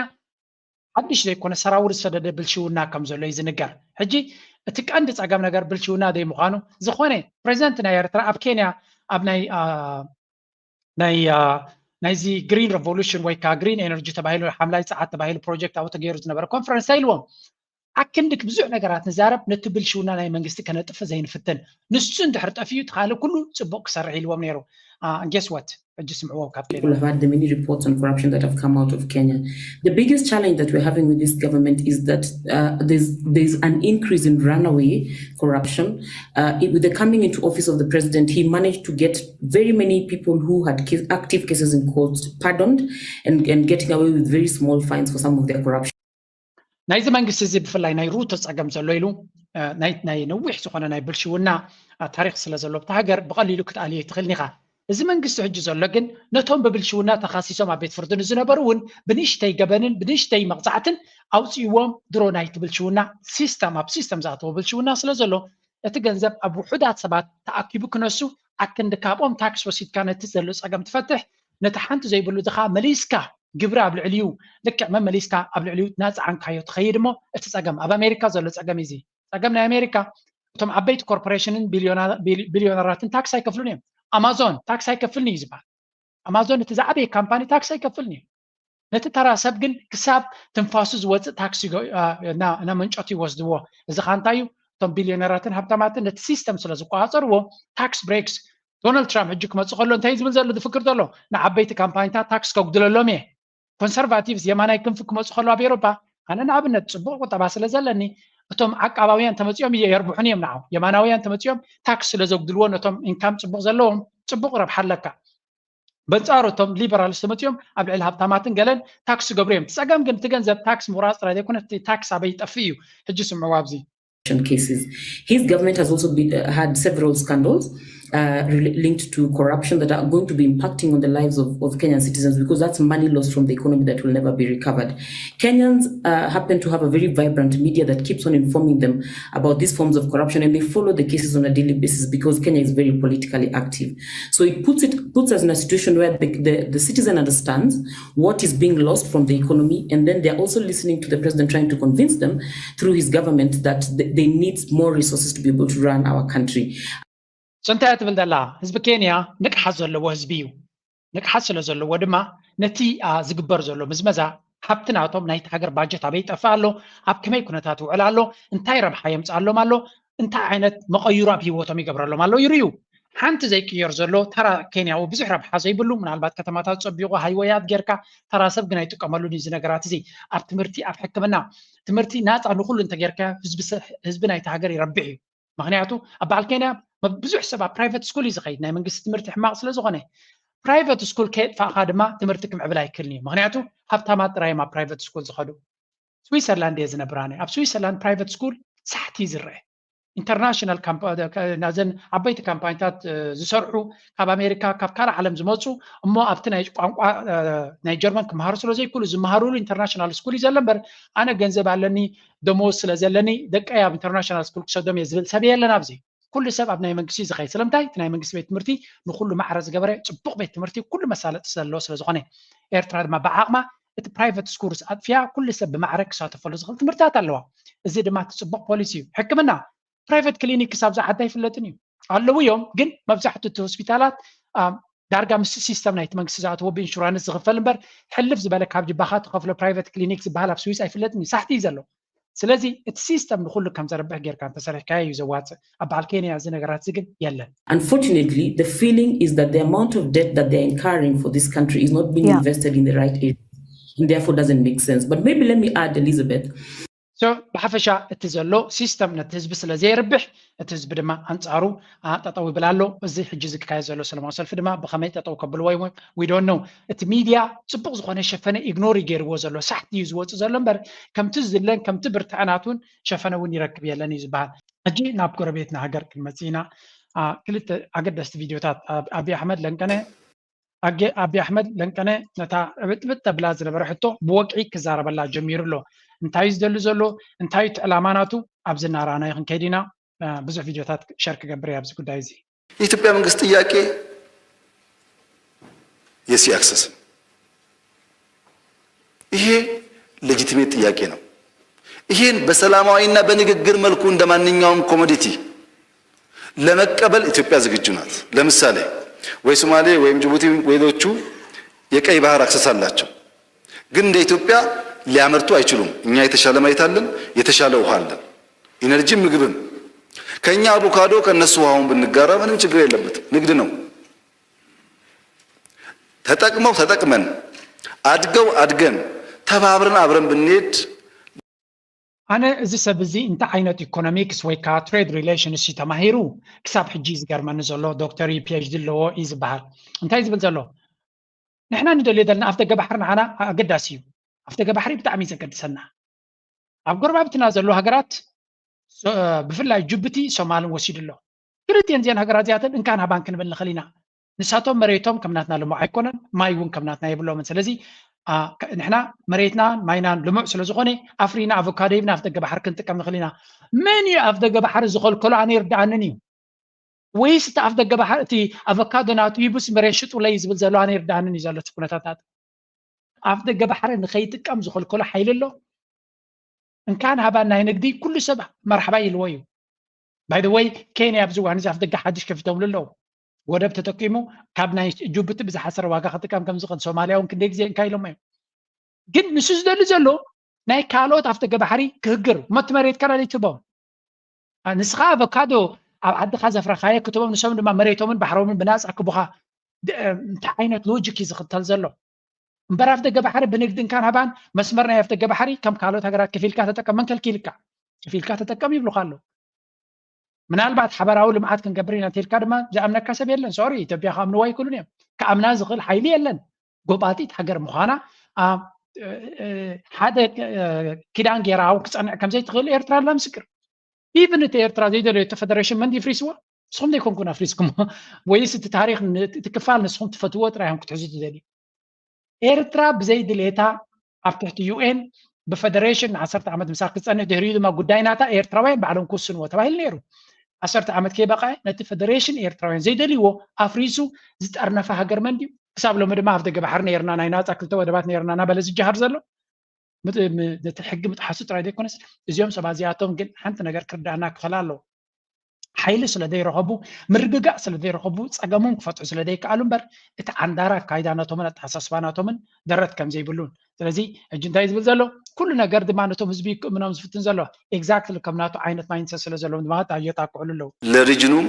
ለልጆቻችን ጠቃሚ ነው ሰላማዊ የዲፕሎማሲ ግንኙነትን የምትከተለው ኢትዮጵያ የጎረቤት ሀገራትን ክፉ መስማት እንደማትፈልግ የተገለጸ ሲሆን የሚነሱ ጥያቄዎችን ግን ወደ ጎን መግፋት ከብሔራዊ ጥቅም ጋር አብረው የማይሄድ በመሆኑ ለጎረቤት ሀገራት በጋራ እንስራ የሚል ጥያቄያቸውን አቅርበዋል። ለኤርትራ፣ ለጅቡቲ፣ ለኬንያ፣ ለሱዳን፣ ለሶማሊያ ያለን መልእክት እነሱ ወንድሞቻችን ናቸው ክፉዋቸውን እኛ አንፈልግም በሰላም መኖር እንፈልጋለን። ይሄ ትልቅ ሀገር ነው። ትልቅ አርሚ ያለው ሀገር ነው። ትልቅ ህዝብ ነው። ለነሱ ታላቅ ወንድምና ጋሻ ነው። በችግራቸው ጊዜ የሚደርስ ነው። የጥፋት ኃይል አይደለም። ግን ጥያቄ አለበት። ይሄን የሚያክል ኢኮኖሚ ይዞ መዘጋት አስቸጋሪ ነው። ይሄ ናሽናል ኢንተረስት ነው። ይሄን ኢንተረስት እንዴት አድርገን እናስታርቅ? ስንታይ ድብል ዘሎ ኩሉ ጊዜ ንጎረባብቲ ሃገራት ሕማቆም ኣይንምነን ኢና ንኤርትራ ንኢትዮጵያ ንሶማልያ ንጅቡቲ ንኬንያ ሕማቆም ኣይንምለን ኢና ኣይንምነን ኢና ፅቡቅ ኢና ንምነ የሎም እንትኾነ ከም ጎረባብቲ ሃገራት ሓያል ሃገር እዩ ዘሎ ጎረቤትኩም ብዙሕ ህዝቢ ዘለዎ ሓያል ሰራዊት ዘለዎ ፍቕራ እዩ ኩሉ ግዜ ይሰብሉ ወይ ሰባት ቡስቲንግ እቲ ናትካ ዓቕምታት ኣጋኒንካ ንምጥቃም ኣይ ዶንት ቲንክ ካብ ልቡ ዝኣምኖ ይመስለኒ ናቢ እንታይ ክብል ዝደሊ ዘሎ ብዙሕ ህዝቢ ስለ ዘለና ባይ ዴፊኒሽን ብዙሕ ህዝቢ ስለ ዘለና ሓያል ሰራዊት ኣለና ኢሉ ክእምን እዩ ዝፍትን ዘሎ እምበር ከምዘይብሉ እኮ ይፈልጥ እዩ እንተዝህልዎ ኣብ ካልእ ክፋል ናይታ ዘረባ ሙሉእ ታሪክና ውግን ዕግርግርን ሰላምን ረኺብና ይንፈልጥን ኢና እዩ ዝብል ኣብታ ቪድዮታ 4 ሰዓት ተዛሪቡ ኣብኡ ብዙሕ ዝገራጮ ዘረባ እዩ ዘለዎ ኣዲኹም ኣሎ ዝገራጮ ብሙሉእ ዝገራጮ ዘረባ እዩ ዘለዎ ኮሄረንት ይኮነን እቲ ዕላማናቱ ወላቲ ንህዝቢ ክእምን ተፈተነ ኣብ ነፍሲ ወከፍ ተዛረቦ ዝገራጮ ሓሳብ እዩ ዘለዎ ስለዚ እንታይ ዝብል ዘሎ احنا سلامنا عندلي ناي سلام حيلي خنكوننا عندلي نابلصنيو قمت ليلو دما حيال سراويت علنا حيال سراويت الله كان من يخات نبرو بحركه حيال سراويت نات كان تايجيرو اوكي زي مريت قبط فتينا استفلالي مدرخات كابت غربيت هاجر زمصو تصعنالو دي وي زخونه ورارالو يلن زخونه غربيت نايت هاجر ኢትዮጵያ ገጻ ዘለዎ ዓላማ የብላን አጀንዳ ዘለዎ ሃገር ውን የላን ብፍላይ በገን ኤርትራ ኢትዮጵያ ገጹ ዘግነ ዓላማ ሃልይዎም አይፈልጥንም እቱን ቆ ጸገም ግን ኢትዮጵያ ስቃት ስለ ዘለዎ ካብ ኢትዮጵያ ኩሉ ግዜ ሰልፍ ዲፈንስ ነፍሶም ንምክልኻል ብልውነት ክሉ ይትጽዕርት መንግስትና ኤርትራ ኩሉ ትዝደልዮ ዝኸዶ ዘሎ መንገዲ ድማ ናይ ኢትዮጵያ ስቃት ስለ ዘለዎ ከመይ ገይሩ ካብዛ ሃገር እዚ ነፍሱ ክቆሓፀር ይኽእል ወይ ውን ኢትዮጵያ ዝበሃል ሃገር ኢግኖር ጌርካ ክትከይድ ትኽእል ሃገር ከምዘይ ኮነ ይፈልጥ እዩ መንግስት ኤርትራ ምፍተደጋጋሚ ኣብ መግለጽታት ናቱ ፕሬዚደንት ሲያስ ኣብ ኩሉ መድረኽ እዩ ንኢትዮጵያ ገዲፍና ክንከይድ ኣይንኽእል ኢና ስለምንታይ ሸለል እንድሕሪናዮም ገበል ኮይኑ ክመፀና እዩ ስለዚ ናይ ኢትዮጵያ ጉዳይ ብቐረባ ክንከታተሎ ክንክእል ኣለና ኢትዮጵያ ንኤርትራ ኢግኖር ጌራታ ክትከይድ ትኽእል እያ ኤርትራ ንእሽተይ ሃገር እያ ስጋኣት የብለየን ክብሉ ይኽእሉ እዮም ወታደራዊ ዓቕሞም ኤርትራ ግን ናይ ኢትዮጵያ ጉዳይ ረሲዖም ክኸዱ ይኽእሉን እዮም ስለምንታይ ኣብ ገለ መንገዲ ገበል ኮይኖም ክመፅዎም ስለ ዝኽእሉ ዘይተርፍካ ስለ ዝኾነ ታሪክ 80 ዓመት ወይ ልዕልዩ ኬድካ ወላ ቅድሚኡ ንኣማይት ዓመታት ኬድካ ተኸይድካ ሓይሊ ናይ ኢትዮጵያ ክሕይል ከሎ ንኤርትራ ወራሪ ዝገብር ንህዝቢ ኤርትራ ድማ የከላብት እዩ ስለዚ እታ ተሓሳስባቲ ኣብ ርእሶም ስለ ዘሎ ብቁፅሪ ጥራይ ስለ ዝርእይዎ እቲ ሓይሊ እምበር ሰራዊት ተዘለወካ ሓያል ዳ ጉዳይ ኣብ ኣምሓራ ዘሎ መወዳእታ መገበርካሉ ኣብ ኢትዮጵያ ዘሎ ሕንፍሽሽ መወዳእታ መገበርካሉ ባይ ዘ ወይ ኣብዛ ዘረባ እዚኣ ምስ ሱዳን እውን ፈኪሩ ኣሎ ኣብ መሬት ዘሎ መሬት ኣብ ሱዳን ናይ ሱዳን ሒዞሞ ዘሎ መሬትና ተደሊናዮ ኣብ ሰዓታት ክመልሰ ንኽእል ኢና ሓይሊ ኣለና ንሕና ሰራዊት ናትና ሓያል እዩ ራይ ስለደይ እንደሊና ገዲፍናዮ ዘለና ይብላ ኣሎ ሱዳን መሬት ናቶም ወሲዳትሎም ኣላ ከምኡ ኢሎም እዮም ዝኣምኑ መሬት ናይ ኢትዮጵያ ሱዳን ሒዛቶ ከም ዘላ ንዕኡ ከመልስ ዘይደለየ ናብ ኤርትራ ግን ዘይ መሬቱ ንክወስድ እዩ ዝህቅን ዘሎ ሰብዚ እቲ ፖለቲካ ኤሊት ናይ ኢትዮጵያ ከምዚ ዝሓስብ ዘሎ ንስማዓዮ ድሓን ቀንዲ ዘረባናቱ ግን ናብ ኤርትራ ዘተኮረ ይኮነ ነይሩ ኣብዚ ናብ ሶማልያ ዘተኮረ እዩ ፅኒሕልና ክንሪኦ ኢና ሰው ሳይሞት ሳንሰዳደብ በየሀገሩ ዞን ብር ሳናባክን ዊን ዊን አፕሮች እንከተል ከተባለ ኢትዮጵያ መንግስት ሁሌም ዝግጁ ነው። ኢትዮጵያን ወደ ጎን ብሎ ምንም አይነት አፍሪካ ላይ እንቅስቃሴ ማድረግ አይቻልም። ቢፈለግም ያለው ምርጫ በትብብር መንፈስ መስራት ነው። ምንሰጠው አለ ምንፈልገው አለ ተቀባብለን በጋራ ለማደግ ጥረት ማድረግ ይኖርብናል። ከሶማሊያ ጋር ያሉ አለመግባባቶችን ለመፍታት የኢትዮጵያ መንግስት ዝግጁ መሆኑን ጠቅሰው ከሶማሌላንድ ጋር የተፈጸመው ስምምነት የሶማሊያ አንድነት ላይ ጥያቄ ለመፍጠር የታለመ አለመሆኑን አረጋግጠዋል። በእኛና በሶማሌላንድ የነበረው የኤምኦዩ ፍርድም ለሁሉም ጎረቤቶቻችን ያቀረበው ጥያቄ ሁሉም ለምነን ጠይቀን ምላሽ ስናጣ የመለሰልን አካል ጋር ተፈራረምን እንጂ በሶማሌ አንድነት ጥያቄ ፈጥረን አይደለም። የሶማሌ መንግስት زقرمي انت يبلا لسمع والله اتس كريزي نحنا ابت زوباتي من سوماليلاند غيرنا يزلنا مفررام سلمتا يبلا له نحنا اب كل تزوبحاتيتنا لمينا سمعنا سلدي سعناينا من سوماليلاند تفرارينا يزبزالو بخلا زرربا انت عينت حتى قريبين سوماليا كل كيلومو من سوماليلاند كفرار مريتو لك انا تازربا مسوده حجك قمت لي انت كبل يسمعوها በአንድ ሰዓት ፍላይት እና በአንድ ሰዓት ውይይት ይሄን ነገር ኮንሰርን ካለው መልክ ማስያዝ ይችላል። በጣም ቀላል ነገር ነው። ቢኮዝ ከሶማሌ መንግስት ጋር ምንም ጸብ የለንም እኛ። የሶማሌ መንግስት የመረጠው ግን እኛን ከማናገር በየሰፈሩ እየዞረ እኛን መክሰስ መርጧል። ያለኝ ምክር ብር አታባክኑ ነው። በየሀገሩ ሶማሌን እንደ ኢትዮጵያ ቆጥረን ኢምፓወር ያደረግነው እኛ ነን። ከቀብቶም ምንማ ሶማላውያን ነዛ ቪዲዮ እዚኣ ብፍሉይ ሼር ክገብርዋ ንርኢ ኣለና እቲ ኤምኦዩ ዝፈረምናዮ ምስ ኢትዮጵያ እቲ ዝሓተትናዮ ኣብ ሕቶናዮ ኣፍ ደገ ባሕሪ ኣብ ከባቢና መልሲ ስለ ዝሰኣነ እዩ ብምባል ነዚያ ብሶማል ቀይሮም ብናቶም ገይሮም የብልዋ ኣለዉ ለሚና ስለዘይተወሰደልና ምስ ሶማሌላንድ ዲል ክንገብር ፈቲና ስለዚ ብናትና ሽጣራ ነቲ ኣብ ካልእ ድማ ግምጥል ኢሉ እንታይ ይብል ነቲ ልውላውነት ናይቲ ሃገር ከማና ዘኽብሮ የለን ናይ ሶማልያ ኩነታት ክንዳና ዘኽብራ የለን ናበለ አቃጫጭ አክንድ ምሳና ዝፈትሕዎ ሽግሮም ድማ እንታይ ዝብል ኣቢ ክንዲ ሽግሮም ምሳና ዝፈትሕዎ ካብትን ናብትን እናኸዱ ምስክስቶ ይለማመኑ ምስክስቶ ይለማመፁ ሃብ ሃገር ናብ ሃገር ንቱርክ ድዮም ዝኸዱ ንቀጠር ድዮም ዝኸዱ ንግብፂ ድዮም ዝኸዱ ንኤርትራ ምሳና ናይ ሓደ ሰዓት ፍላይቲ ምሳና ተዘራሪብካ ከይትፈትሖ ነቲ ዝዓበየ ክፋል ናይቲ ኢንተርናሽናል ለውጢ ሒዙ ከብቅዕ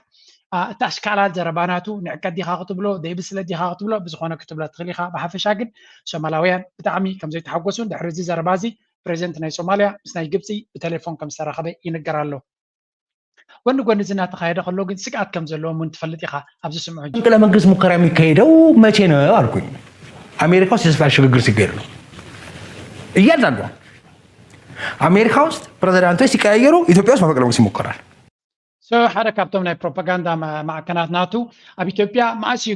መፈንቅላ መንግስቲ ዝካየድ እንድሕር ኢልካ ኣብ ኣሜሪካ ምርጫ ክካየድ ከሎ ስልጣን ክሰጋገር ከሎ እናበለ ናይ ሃይለ ስላሴ ንድሕሪ ተመሊሱ ይርኢ ዝተፈተነሉ ቅድሚ ሕጂ ኣብ ግዜ ጆፍኬ ከምኡ ናይ ደርግ ሕጂ ድማ ከምኡ እናበለ ምርጫ ስለ ዘሎ ኣብ ኣቢ እውን መፈንቅላ መንግስቲ ክግበር ከም ዝኽእል ይዛረብ ዘሎ ስለዚ ስጋት ከም ዘለዎም ኢኻ ትርኢ ኣቢ እውን ኣብ ዝሓለፈ ንዓይ ክትፍንቅሉኒ ትኽእሉን ኢኹም ክስዕረኒ ዝኽእል የለን እናበለ ተዛሪቡ ነይሩ ብሓፈሻ ሓንቲ ኣብዚ ቪድዮ ክልተ ሰለስተ ኣለዋኒ ንሰን ሸር ክገብረኒ ምስቲ ናቶም ማይንድሰት ክኸይድ ስለ ዝኽእል እቲ ካብኒዮ ዝመፀ ኣተሓሳስባ እዛ ቪድዮ እዚኣ ጽቡቅ ጌርኩም ስምዑዋ ቅድሚ ሕጂ እውን ሸር ገይረያ ነይረ ትራስ ሲንጋፖር ናይ ምግባር ሓሳብ እዩ እዚ ጌጋ ብማዕረ ከይንጥቀም ብማዕረ ከይንነብር ብማዕረ ከይንሰርሕ ትና ሃፍቲሞም ከዓ ንሕና እንተዚ ሃፍቲምና ብሰላም ክነብሩ እዮም ማለት ዘይሕስብ ስለዚ ወይ ተታሒዝና ንወፅእ ካብታ ዓንኬል ናይ ድኽነት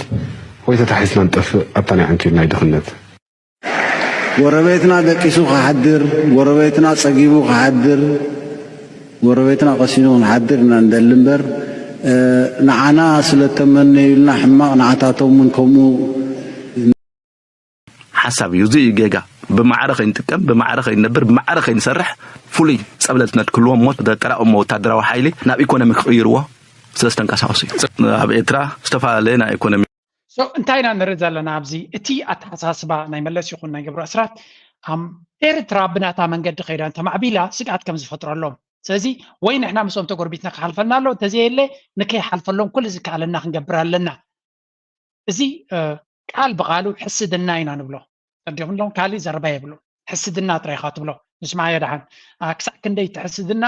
ኣብቲ ፖሊሲ ናይቲ ሃገርን ኣብቶም ኢሊትን ከም ዘሎ ኢኻ ትርኢ እንቅስቃሳት ይግበረሎ እዩ ግድባት ንሰርሕ ኣለና መንእሰያት አንቀሳቂስና ወዲብና ናብ ልምዓት ነእትዎም ኣለና ከምዚ ዝበለች ፕሮጀክታት ጀሚርና ዝብል ነይርዎም ስለዚ እንታይ ፀገም ኣሎ ኤርትራ ከም ሲንጋፖር ክትከውን ተፈተነት መንእሰያታ እንተመልመለት ዲጋታት እንተሰርሐት ሰዋ እንተመስረተት ንዓኻ እንታይ ይኸብደካ ወይ ኣበይ ኣሎ ትፀገም ኦፍ ኮርስ ናትካ ግራድ ዘይኮነ ኣብ ካልኣይ ክፍሊ ድያ ሳልሳይ ክፍሊ ስሱዕ ከልቢ ንብል ንርኢ ነርና ነታ ኣብ ኢዱ ዘላ ስጋ ዘይኮነስ ነታ ኣብ ቃላይ ዝረኣያ ምስ ረኣየ ክልተ ስጋ ክወስድ ክብል ነታ ናቱ ኣብቲ ቃላይ ጥዒላ ከምዘይረኽባ ኮይኑ ስለዚ ስስዐ ዝፈጠሮ ኩነታት ምዃኑ ኢና ንርኢ ዘለና ኣብዚ መንግስቲ ኤርትራ ግን እንታይ ይብል ፀኒዩ ንዓና ስለዘይጠዓመና ንዓኹም ክጥዕመኩም የብሉና ይንብል ኢና ንሕና ቀሲሉ ክጥዕመና ይስኹም ግን ድሓን ግድዩ ኣለኩም ከም ናትና ሕማቕ ርኸቡ ኣይንብል ኢና እዩ ዝብል ተስምዕዋ ሰማን እንታይ ኢሉ ተዛሪቡ ቅድሚ እዚ ሕጂ ዘሎ መን ሽሙ ሃመር ቅድሚ ሃመር ተለኣኽ ዝነበረ ወላ ሕወሓት ከመን ኣፈራሪሕዎም እዩ እንስኻትኩም እንድሕር ነፃነት ኢና እንደሊ ወይ ክንፍንጨል ኢና ካብ ኢትዮጵያ ተልኩም ንሕና ሙሉእ ንኣብይና ንድግፎ ኢሉ ንትግራይ ክትብል ከለኻ መጀመርያ መንግስቲ እውን ኣይኮንካን ገና ዓዲ እውን ኣይኮንካን ستيل ኣብ ትሕቲ ኢትዮጵያ ኢኻ ዘለኻ ከከም ኩነታት ኢኻ ትኸይዶ ስምዒት ብድልየት ካልእ ነገር እዩ ኩነበራዊ ኩነታት እዩ ዝገዝኣና ድልየት ካልእ ነገር እዩ ክትሓልም ትኽእል ኢኻ ሓደ ሰብ ኣብ ገነት ኣትዩ ክሓልም ክእል እዩ ብመዓልቲ ጀፍሪ ፈልትማን እንታይ ኢሉ ተዛሪቡ ቅድሚ ኩናት ኢልካ ትጭድር ነርካ ሕጂ ከዓ ሰላም ኣምፂና ኢና እሞ ሰላም ክነሃንፅ ኢና ንሕና ኢልካ ከምዚ ዝኣመሰለ ህድማታት ንቅድሚት ዝበሃል ህድማታት ንቅድሚት እዚ ውስልትና ከምዚ ኣመሰለ ነገር ንህዝቢ ትግራይ ዝውክል ኣይኮነን ብዝኾነ ይኹን መገዲ ህዝቢ ትግራይ ዝመሃሮ ተመክሮ ተማሂሩሉ ኣሎ ዝረኣዮ ካብ ዝኾነ ካልእ ህዝቢ ካብ ዝኾነ ካልእ ወገን እንታይ ከም ዘጋጠሙ ኣፀቢቑ ይፈልጥ እዩ ካብዚ ክወፅእ ክእል ኣለዎ ምስ ኤርትራ ዘባእስ ምክንያት የብሉን ብዝኾነ ይኹን መንገዲ ምስ ካልኦት ህዝብታት ናይ ኢትዮጵያ ዘባእስ ምክንያት እውን የብሉን ስለዚ እታ መልእኽቲ ዝኣኽለና ተማሂርና ኢና ኩልና ምስ ህዝቢ ትግራይ ኣይትኮነን ጥራይ ተማሂሩ ቅድሚ ዝኣገረ ግን ህዝቢ ትግራይ ካብዚ ዘለዎ መቀራቅሮ ክወፅእ ክእል ኣለዎ ምስ ኤርትራ ዘባእስ ምክንያት የብሉ ምስ ካልኦት ብሄራት ናይ ኢትዮጵያ እውን ዘባእስ ምክንያት የብሉን ተመሊስና ናብቲ ናይ መጀመርያ ተስዓታት ዝነበረ ኣተሓሳስ ነገር ኣይሓስብኒ ህዝባዊ ግንባር ነዊሕ እዩ ዝሓስብ حدا خابت بلوص بهالنا حزباو جنبار كل ساعة كينو جيزي إذا حسب حزباو جنبار إنما صعي ولده بقمة أتي وقدامنا تي وزحسب كبهال كله نزي ودخم زمالتي أنا ريني سخايت ريني خانات أنت جن حزب إرترانات أخو صيب بهالي مودة أتمتي سلازي حزب قاعد تغيق والدبي ننويه قاسنا كبري عمل لي تمسجن وهبتي كاني كبروا كل يبلكم فتاري يا بهيري دوقفكم من زلهم يا بهيري دوقفكم منقصي دوقفكم واتي معري كبري عمل لي فتاري سجن ها كابزي زبل دامو تمسكي تمسجن يمسكن اللي تمسكن أسمر عدي تبرختي أسمر جنة أتجنة هاجري أتجنة عدي جنزكم ما بيخافوا ولا تمسكروا لمي تمسكروا تمسكن قاعد حبسكم ما بين إرسل هاجري تمسكن هذه خير أخو أمتكم تمسكن إذا تمسكن تبلقال كم إرتراوي نشم كمان زدك عمل حزب إرترا نبحك جوا بهالن كبرتات نزلوا نبحك مورالاوي بسلة زلوا حزبيو كنا من تاي جزء توهيب خي كون تمسكن أنا أتوقع تمسكن بهالي سلوا زخوني نزخول مسكت تلات شجرة زلوا سلازي علنا والت هجر زلكم يوصلكم كم زي الحجوس أيا أبو كم زي لهم تمسكن كبر اختر خلها حوزت عمنا جريلا أنا وين نتزلوا كل كنتات زلنا تمسكنا بلنا نتتريف الناس اللي خنسرح لنا كم بقى سالنا نبلكو هلو ما رساب زخودي لايك جبرو سبورت جبرو ناتكم دقف أب كله أبيكس كيتكم فلو جبرو أبزي سبسكرايب دي جبركم جبرو كومنت صحافة بليز كومنت بتاع ما قداسي نبلكو كم وترو مزيا تعمتي ميلودي تقعد فوقكمي أبكال إسرح كسلام من الرهاب تصبغوا تشاو كما عينت كرتوي لك ويتبلت مسمس بالفتشم ستبكلت من مولا كما عينت مع رأفال وزملت كوتشاف نبجاف خفطم زيت تنكفلت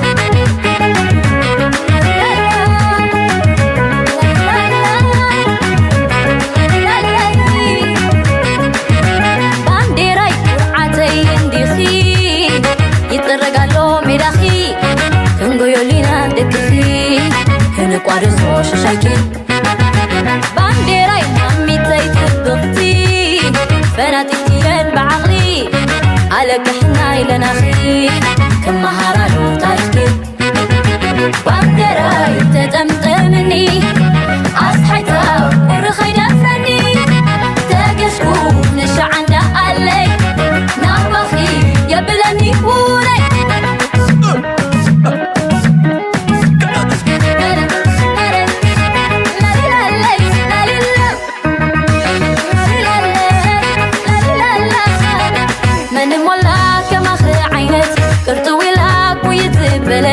مسمس بالفتشم ستبكلت